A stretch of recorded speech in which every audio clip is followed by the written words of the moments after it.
Hey, welcome everyone to today's Digital Aircraft Blockchain in Aviation live broadcast. I'm really glad to have you with us here today because we're bringing additional new knowledge of blockchain in aviation to the broadcast. And each time I bring, somebody new, somebody different, somebody interesting. And the company that we're bringing in today has a rich history in blockchain in aviation. And we're going to be talking about some things that you are really going to be interested in. Hey, it's not all about the company, it's about the knowledge. But today I'm bringing Aero, which is Aero Technologies, into the broadcast. And they bring to us asset management really for airlines and MROs and much, much more. And you're going to find this really super interesting because if you are interested in digital and aviation and you want to learn about blockchain in aviation, today is going to be the day we're going to be able to do that. Let me jump in and bring my guest in, with us and introduce him to you right away. And I think we're going to have a really fun, energetic conversation today. Hello, Todd. How are you today? Hey, Mark. I'm doing great. Fantastic. I'm really glad to have Todd Sienna with us. And Todd, just tell everybody, where are you located at today? Calling in from Bangkok, Thailand. This is our headquarters for our product development team is located here. Yeah. Hey, Todd, thanks for joining us in the evening where you are. And listen, for those of you watching today, if you're in the US, I know that it's early and I know that you likely are not going to be able to see this, but we are going to have a recording of this. It's only 5 a.m. on the East Coast, and some of us, our alarm clocks haven't even gone off yet. But I'm sorry, I said on the East Coast. On the West Coast, it's 5 a.m. But here it's morning for me, so we're up and running. But Todd, I really appreciate you joining us. And what I want to do is I want to see if we can't reach out to some of our viewers. And I always like to ask people, I'm passionate about aviation. I'm passionate about digital and digital transformation. And we just want people to find out about it and to learn. And so if you would help us by sharing this live stream, it really, really helps, us to get the word out and, helps us to engage with people. And in addition to that, I really like to know where people are watching from. And if you're watching this live stream today, would you please just in the comment box, just tell me where you're watching from, where you're located. And we like to give people a shout out. And then later, I always like to see if we can find people that can stump our guest. And if they can come up with some really, really hard questions, Todd, maybe we can make it difficult for you or make you uncomfortable or something like that, So I'm hoping that we can get some questions from the audience. So, hey, why people are checking in with us? Let me just jump in and ask you, could you just tell people who Aero is, just a synopsis of who the company really is? Sure. Well, we are one of the first aviation blockchain platforms to ever be formed. It launched in 2017, back when people in our industry, if you ask them blockchain, they might not even be familiar with the word. So we've kind of been in a thought leadership position from the beginning in that regard. But our company makes it very easy for airlines, MROs, manufacturers to basically manage things like a repair order, an asset delivery, using a blockchain-based system on our Aero platform. So one example would be for every aircraft, it maybe has thousands of parts. Each one of those parts, you can use the Aero platform to very easily create your digital passport and secure all of the events, all of the records. And this is kind of a transformative way to collaborate on that data with your suppliers or customers. Perfect. Todd, one of the things that's exciting about this is that the way I've structured these blockchain and aviation, broadcasts is I've tried to on Monday bring innovative new ideas, and I've tried on Wednesdays to bring in, actual business cases. And then Friday we do some product demos and things like that. But today, as we're talking about business cases, I want to remind people watching is that as we get into some deeper discussion here, this is a production application. It's in use today. And so we'll be talking about some real situations where blockchain technology is currently in use, within aviation. It isn't an innovative idea. It's actually in use. Hey, listen, I'm just checking in. I see that we have one person that's awake on the East Coast here in South Carolina. I think you know John Owens, don't you? Indeed. Hi, John. Yeah, very good. So we have he's a Aero team member. Very good. Exactly. So others of you watching out there, please, we'd like to know where you're located at, and just check in with us and let us know where you're watching from. So, Todd, let's go a little bit. People like to know about the people that are on the broadcast and really what their background is a little bit, just to understand what perspective they're coming from. And since you're specifically in aviation and in digital and blockchain, I know people will want to know a little bit of your history. So, would you mind giving us just a little bit of your background and sort of your journey of how you got to where you are, today? I would really appreciate that. Sure, Mark. So I also come from a kind of aviation family business. That was my starting point to get into the industry. So in Florida, we had a company that was doing distribution of aircraft parts. At the time, I just graduated from University of North Carolina, Chapel Hill, and moved to Asia, specifically Shanghai at the time. And as my family was looking to expand our business out there, I began selling aircraft parts to Chinese airlines, different subcontracting factories that the OEMs had set up in that part of the world.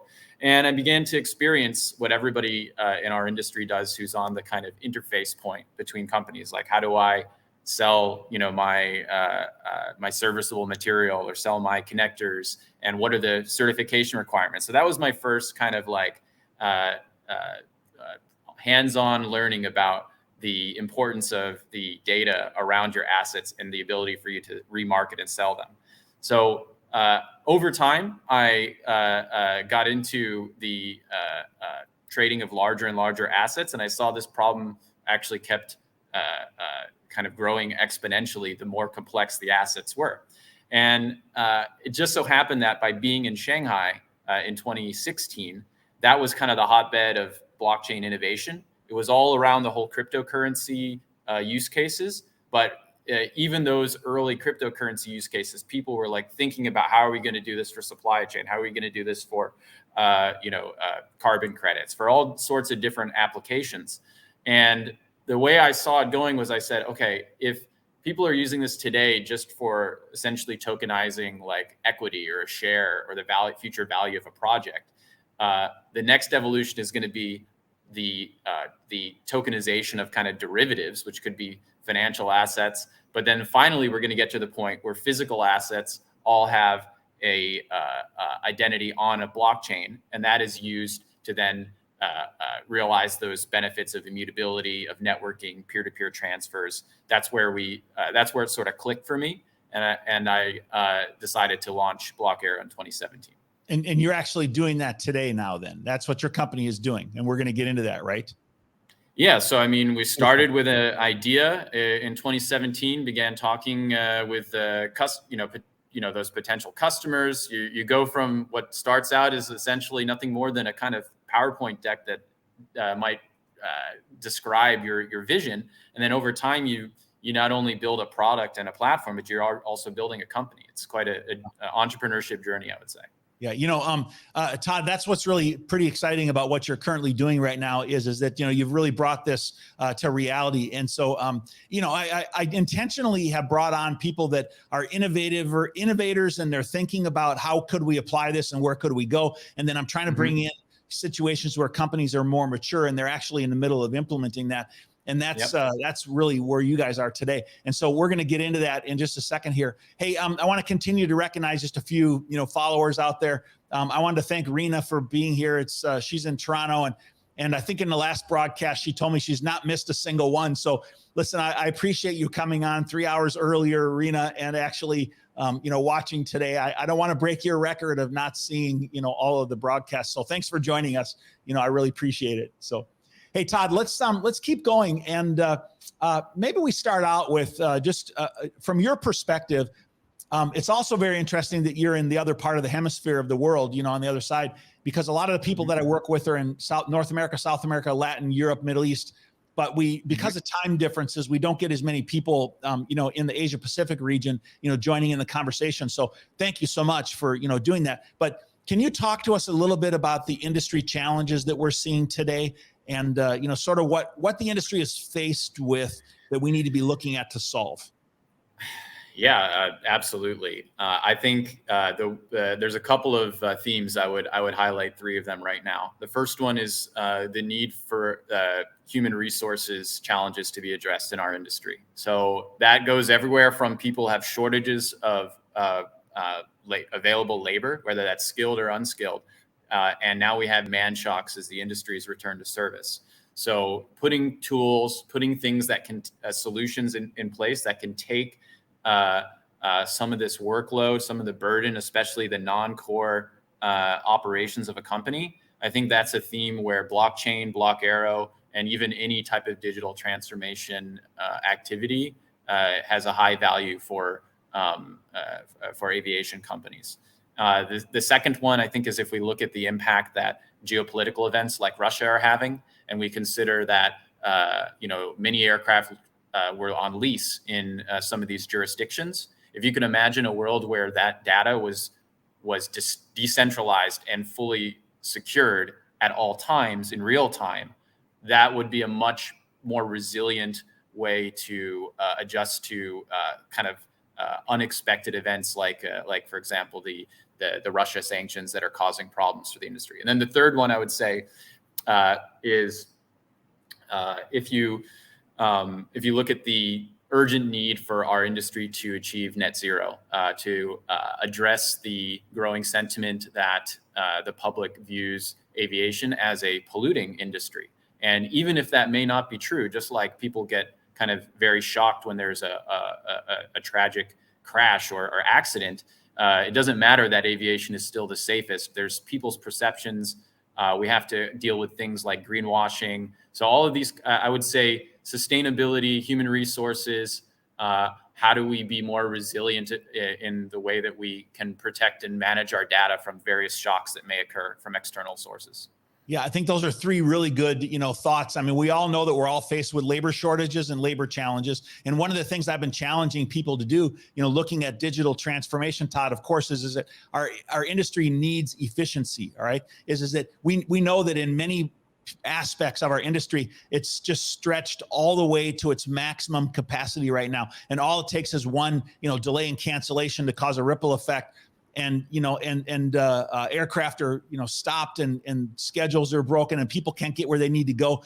And so from a labor perspective, we're really challenged. And if we can create efficiencies in many different aspects of our businesses, we're going to make a major impact on this whole operation. And I really like what you said about the assets. And Russia, for example, it isn't necessarily about a particular company. You're talking country. You're talking about geopolitical situations, and under any circumstances, we've seen conflicts around the world which have caused, ground stops of aircraft and aircraft to end up being in places where we didn't want them. We've seen them be cannibalized. We've seen parts go off, into the system that have no documented history. And so, I see a need for actually providing better, history on those parts, as well. Yeah. Real-time access to authenticated history, events, records that doesn't depend on me waiting for the next monthly report, but everybody has a shared access to the ledger and my role-based permissions. If I'm the owner, like a lessor, or I'm the operator, like an airline, those should be how we can automate the consistent and secure sharing of that data at all times. Okay. So, Todd, let's maybe get one level deeper in this and say that if we're looking at some of the challenges in the industry, great. Okay. Now, how are people or companies utilizing, blockchain technology or these kind of technologies to really address and solve these kind of problems? How are they doing it? I'd like to address maybe three different programs. One that is something we've been working on now for a couple of years.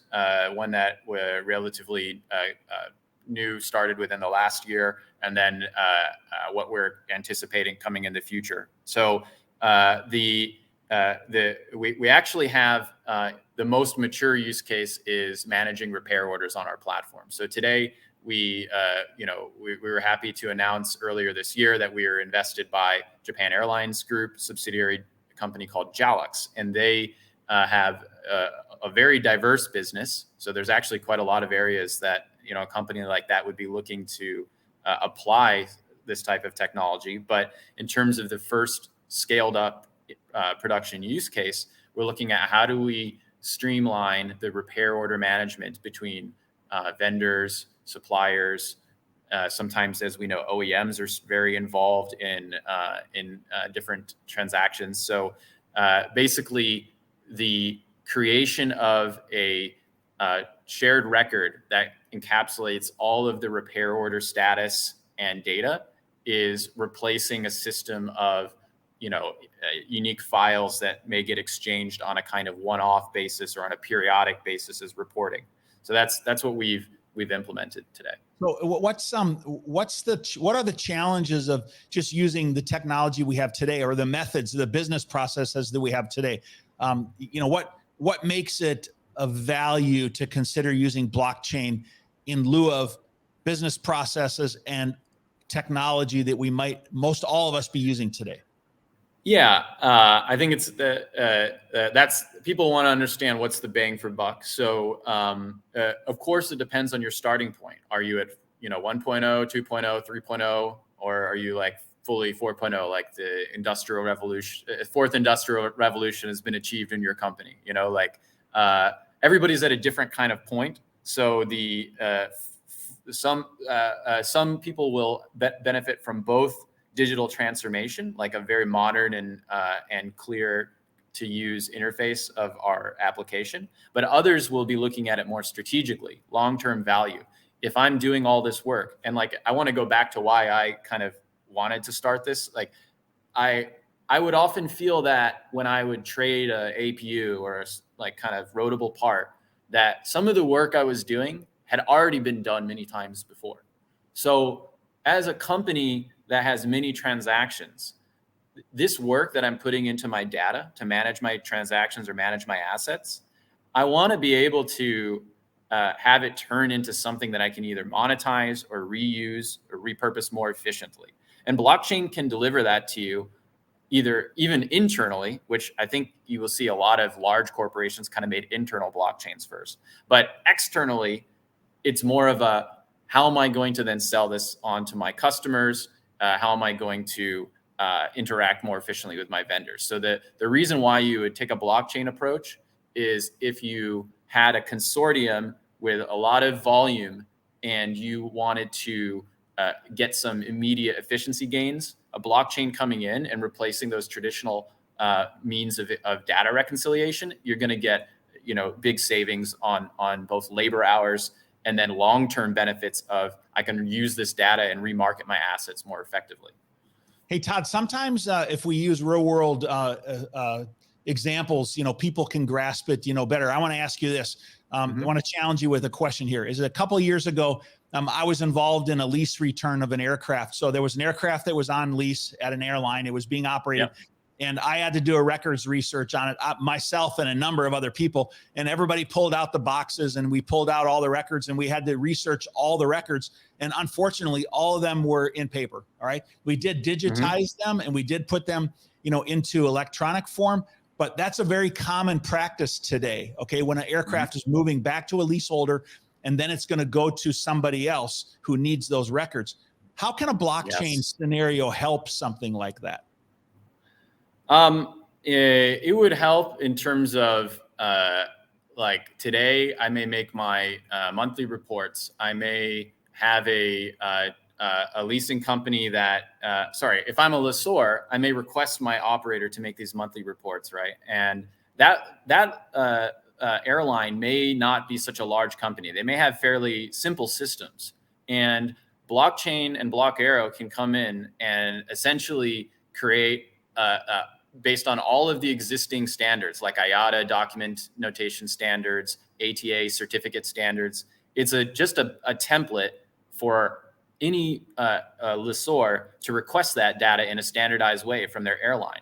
So that would be one advantage, is standardizing the way that you can request the data from your customer. But the other advantage, of course, is like I don't need to see this report as just like a single PDF, but I can have a live view of the aircraft and its entire configuration. If my lessor is managing it for me on the platform, then Now I can not have to have them do everything at the end of the lease. It's bringing some of this work to the front of the, basically eliminating the buildup of that technical debt. Yeah, Todd, let's pull that apart a little bit. I want to ask you this, is that if somebody's sitting out there right now and they have an MRO system, they have a record system, they have a production control system, and they have all these things in their existing IT portfolio, because every operating airline, or MRO has something like that. Okay. Yes. How does a technology like what you're talking about either fit into that or replace that or add to that? Help me understand the puzzle piece of how this fits into the jigsaw puzzle. Sure. I mean, let's go with the repair orders example. So repair orders is a kind of fairly standardized purchase of services that is related to a part, right? And most companies will have some kind of ERP system typically. I think the most prevalent one would be a system like SAP, has a very high market share. So Block Aero is not replacing your ERP system or your SAP system, for example. But if you have such ways of producing well-formed structured data, then it's very easy to either directly connect with our API services, or to use basically the import functions that we have, which can basically take your exported data from your ERP system and bring it onto the chain. So the chain, the Block Aero blockchain, is an interoperability layer. It's not meant to replace it, but your customer is not using SAP. They may be using IBM, and one customer is using Amos, the other is using Trax. So there's different software solutions out there. We are a solution for creating a shared ledger environment, not necessary, but some people don't have these tools. I would say there's an opportunity in our industry to put what is like a mini ERP type of system in the hands of some of these companies. A lot of it is driven by Excel and normal kind of Microsoft tools still. Yeah, absolutely. No, you're right. Everybody's at a different place in their journey, and that's the way I refer to it. In maturing of people's digital is, some people are at the middle of it, and some people are in a more advanced stage, and that's just the nature of implementation of technology. And so I can see that. So one of the things that I heard you say though is that in this scenario, you might have the need to onboard, or you have systems which need to be extended out and be made available either to like an airline, to an MRO, or a supplier, or a shop. And so we basically enable a broader reach of the network into the people that are actually involved in the business processes. Is that one of the things I heard you say about it? That's right. And I think you'd probably like to understand what type of blockchain platform is Block Aero. So, we're a private permissioned blockchain. If you use the standard vernacular, that basically means that the KYC and the joining of the network is centralized by an administrator like Block Aero. So we're responsible for that aspect of our blockchain network, but we deliver it as essentially a turnkey SaaS solution. So from a customer experience and the way that you would engage with us, it's very much like a type of SaaS method of joining. Now, we understand that one of the feedbacks we've been getting a lot is hey, all these features are great, but how do you make it faster for people to join, and maybe parts of it are free even? That's something we're exploring how to either on both the business model side and just allocation of network resources to support this type of thing. But it's definitely something on our radar. Yeah, good. Hey, Todd, I always like to try to solicit questions and things from the audience, and we have a few more people I just wanted to recognize. We have MD joining us from Bangladesh. Welcome. We're really glad to have you joining us a little bit closer to your time zone, but thank you for joining. And then we also have Anazita from Romania, who has been on our broadcast a lot. Thank you for joining, and I appreciate the questions that you've asked in the past. And then, hey, your business associate John, just made a quick comment, which I thought maybe you could mention. He says that the environment many times, ensures trust. And you mentioned something about KYC. And I always like to make certain that people watching that maybe aren't into blockchain and things like that understand terminology we use and some of the concepts of it. Can you just quickly say, what is KYC and how does trust play into, implementation of a blockchain across multiple parties? Yeah. So as an industry, we are not working in an environment where anonymity is of value to us. Generally speaking, we need to know who did what. We need traceability to at the both organization level, even at the individual level. So what we decided in our early on approach is to go with, in this case, we use, for example, Hyperledger Fabric as a kind of core framework for us to implement a private blockchain network. So by KYC, which means know your customer, that means Aero as a platform and as a private blockchain network, we are able to guarantee that the people onboarded to our platform who will be able to collaborate with you are aviation organizations. So they need to be accredited companies. Yeah, good. So, but basically what you're doing is you're providing a trust authority. So you're providing a way which we can collaborate better, across the blockchain. Yet we're providing a way that we can provide trust and security in the information. Like if we're talking about, aircraft parts and components, and we're talking about maybe life limited parts or things like that, we have to have a high degree of assurance that those LLPs, life limited parts, have accurate records and accurate histories. And so I'm assuming that, that helps us in managing of, part history and ensuring that we have, accurate part histories, right? I mean, that's right. Everything on our network depends quite heavily on being linked to the company which is submitting or updating data. So a private kind of blockchain database, the advantage for our industry is we want to have speed, and it does deliver speed due to the it's not running on some type of proof of work or slower type of blockchain protocols.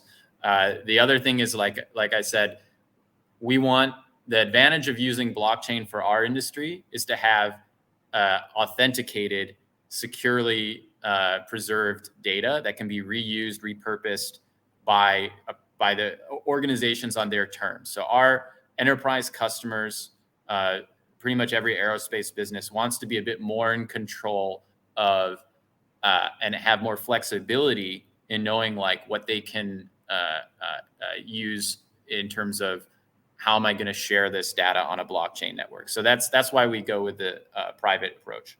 Perfect. Hey, I have another guest who's a frequent attender. He's in Hanover, Germany, Denny's, and he wanted to KYC himself. So we're gonna let him. We know who he is. We recognize you, Denny's, and we appreciate you joining as a frequent follower. And so we'll let you into the network. So can we KYC him? Well, he's got to show me his certificates first, actually. Okay. All right. Okay. Well, thanks for joining, and he's been on frequently, so we know who he is, and we let him in is what we did. All right. Very good.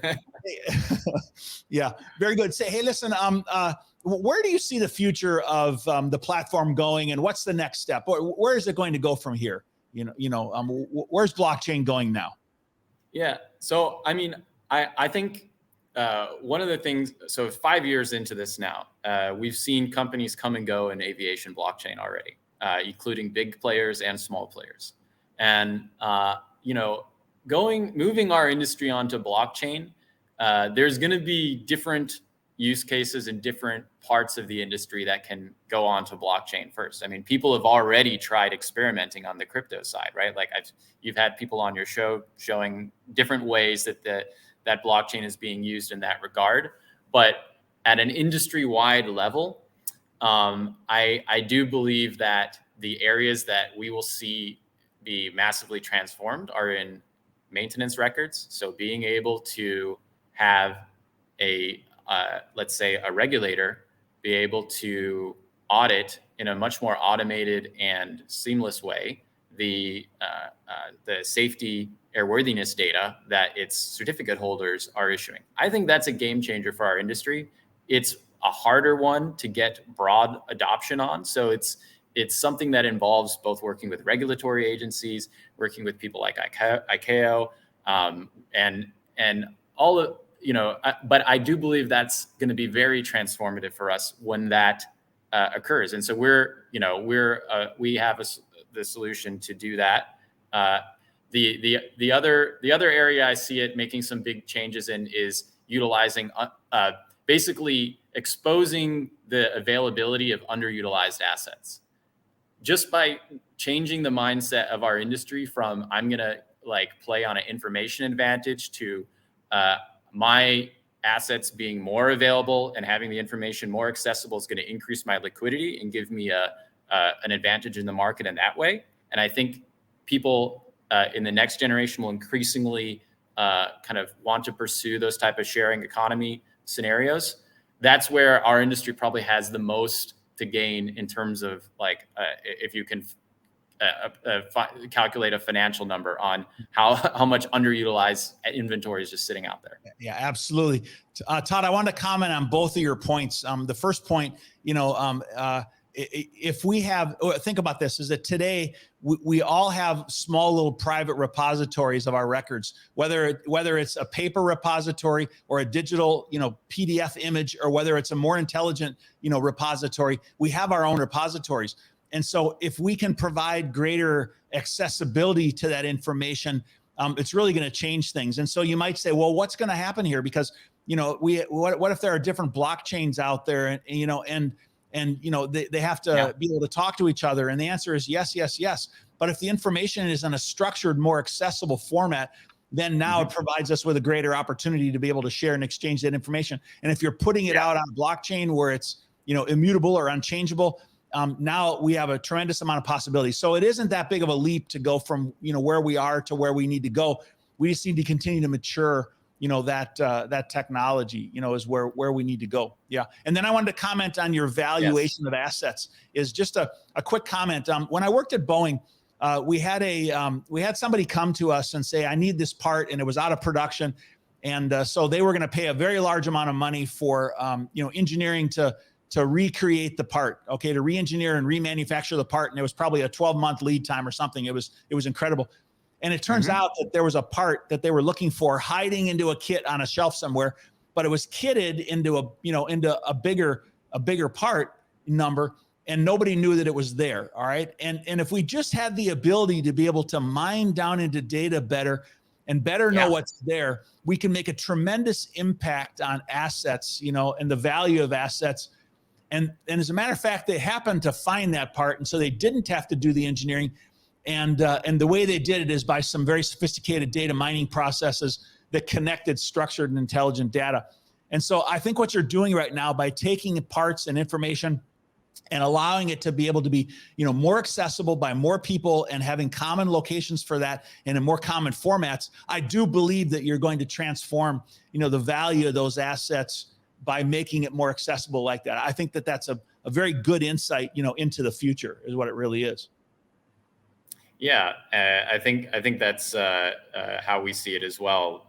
There are a lot of data standards that are out there, and how much have they been actually adopted? A lot of it is fairly low. And so, we, as I alluded to earlier, we have certain data standards we directly implemented. ATA is obviously one of the most commonly used ones, and so we have some aspects of their standards we implemented. The IATA is also pretty good from a perspective of they have some initiatives with Aviation Suppliers Association around LLPs. So we took a deep look at how that new standard is being rolled out, and we baked that into the features of our platform. So there's I think you're going to see our industry needs to have more adoption at the private chain level, and then some of these public chain opportunities where you do have true full decentralization will eventually happen, but we need more familiarity, and we need more scale and adoption at solutions like Block Aero, which offer more enterprise appropriate ways of dealing with their data. Todd, I know you're in the Asia Pacific region, and I know that in the finance world, we saw the adoption of blockchain, in the Asia Pacific region, very early, and in cryptocurrencies and things like that. And we've seen a high surge of activity in Latin America. Actually, is probably the next, most adopted, and mostly it's in finance and in cryptocurrency and things like that. And then we're seeing Europe, and then unfortunately, the U.S. is lagging behind in that. But everything is growing very, very rapidly. And so I wanted to ask you this: is if you were to look into your future crystal ball, I mean, how do you see things growing and adoption around the world? Where are people, do you think, are the most receptive to this kind of technology, and how can aviation latch onto that and move forward more fast? More quickly, because we're leveraging the winds of the sails, Yeah. So your question is, asking, where do you think the adoption is? Where do you think people are adopting it mostly in aviation? So, or outside of aviation and in aviation, so that we can leverage that. Well, I do think the MRO is where the aftermarket and MRO, which in a way I would include the leasing guys in there, but anybody who's dealing with assets that have already accumulated this technical debt feel the pain the most, right? So they are the first ones that will want to alleviate that pain. And the problem is that this is a debt is accumulated over many years, right? But I believe that the reason why we've seen more like over the last years, more POCs, more announcements of people entering the space all around aftermarket MRO is because that is the very obvious kind of starting point for, or let's say it's the obvious place where I wish I already had the blockchain in place, you could say. Now, getting things on chain from birth is kind of an ideal scenario, isn't it? So there's going to be a lot of, I think, changes over the coming years for the way that companies may deliver their products. And you may want to make a delivery with all of the certificates on a blockchain, and you just offer that as a solution to your customers. Or you may want to make a delivery where all the future credits of your asset are tracked for its sustainability. Or you may have a blockchain ledger for an asset that shows the chain of custody. So I think we see first the demand to have a solution like blockchain and MRO, but the like getting some of these newer use cases productionized from the delivery side, I think is going to be very exciting. Yeah. So Todd, we've really only scratched the surface of this kind of a conversation, and I know people will have more questions and they'd like to understand it better. How can people get in touch with you? What's the best way for people to reach out to you and start a conversation with you? Yeah, well, as this is being streamed on LinkedIn, I would say we have a kind of group which is called Aviation Blockchain Network. So you could search that on LinkedIn, request to join. I'd really say that Block Aero would like to engage more with individuals as well. A lot of what we focused on is with companies. But as I said earlier, we need to think about how we're going to innovate our own solution offering. Can we make things that are going to be faster for a SME or for an individual to get involved? Like, this is where I think we'd be welcome to have people contribute to that discussion in our group chat. You can of course also just go to block.aero, and there will be ways for you to get in touch with us there.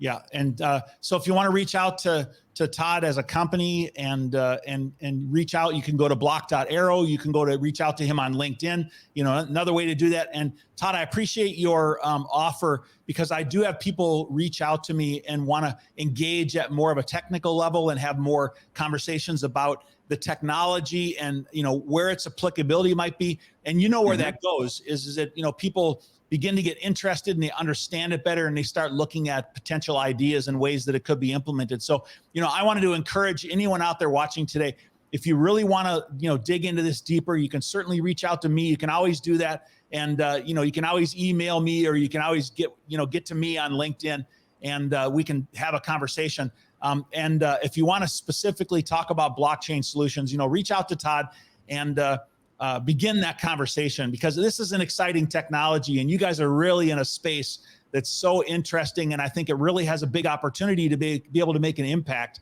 in our industry, Todd. And so, I really give you guys congratulations for what you're doing and where you're going. Thanks a lot, Mark. And thanks for having us on the show. And really welcome anybody to reach out. Let's keep the digital transformation of aerospace going at a rapid pace. We can do this. No question about that. I appreciate it. Hey, everybody. Thanks for watching today at our non-standard time. And I really appreciate you guys joining. And I wanted to throw out there, we're in our week 4 of this 8-week series right now. And I have a lot of really good speakers lined up over the next couple of weeks. And I wanted to point out that on Friday, we have a really interesting topic out there. For those of you that are into cryptocurrency and those of you that are into aviation, I have a company, Nick Scott with ETHJets, is going to be on Friday. And we're going to be talking about how you can use your cryptocurrency to gain access to private business jets. And so, just so many different places in aviation that people are applying these ideas, of blockchain, whether it's cryptocurrency, or we've had people from Air Baltic and other companies on here talking about NFTs, and we're talking about business platforms that are managing of things like assets. So you look at it, and blockchain is being applied in so many different areas. It's really pretty exciting, Todd. It really is. I think that's great. And this is kind of a first to do an 8-week long series on just blockchain in aviation. It's really a great service to the industry. You might even consider towards the end of the 8 weeks, you get like kind of small panels on some of the people that you had on, and kind of have them duke it out, or, maybe, I like that. Could be an interesting idea to do. I like that. Are you offering to be on the panel? I'd be happy to come back on. I really enjoyed talking with you today. I think there's more things we could get into. We didn't even talk about IoT plus blockchain, and that's kind of our next big solution. So excellent. Let's do it if you're gonna. I will do it. More than welcome. I will definitely do it. Hey, everybody, thanks for joining today. And I appreciate you watching, and we'll see you again on Friday at the usual time, which is 12 Eastern, 1600 GMT. Thanks for joining, everybody, and fair winds and following seas, and have a great day. Bye for now.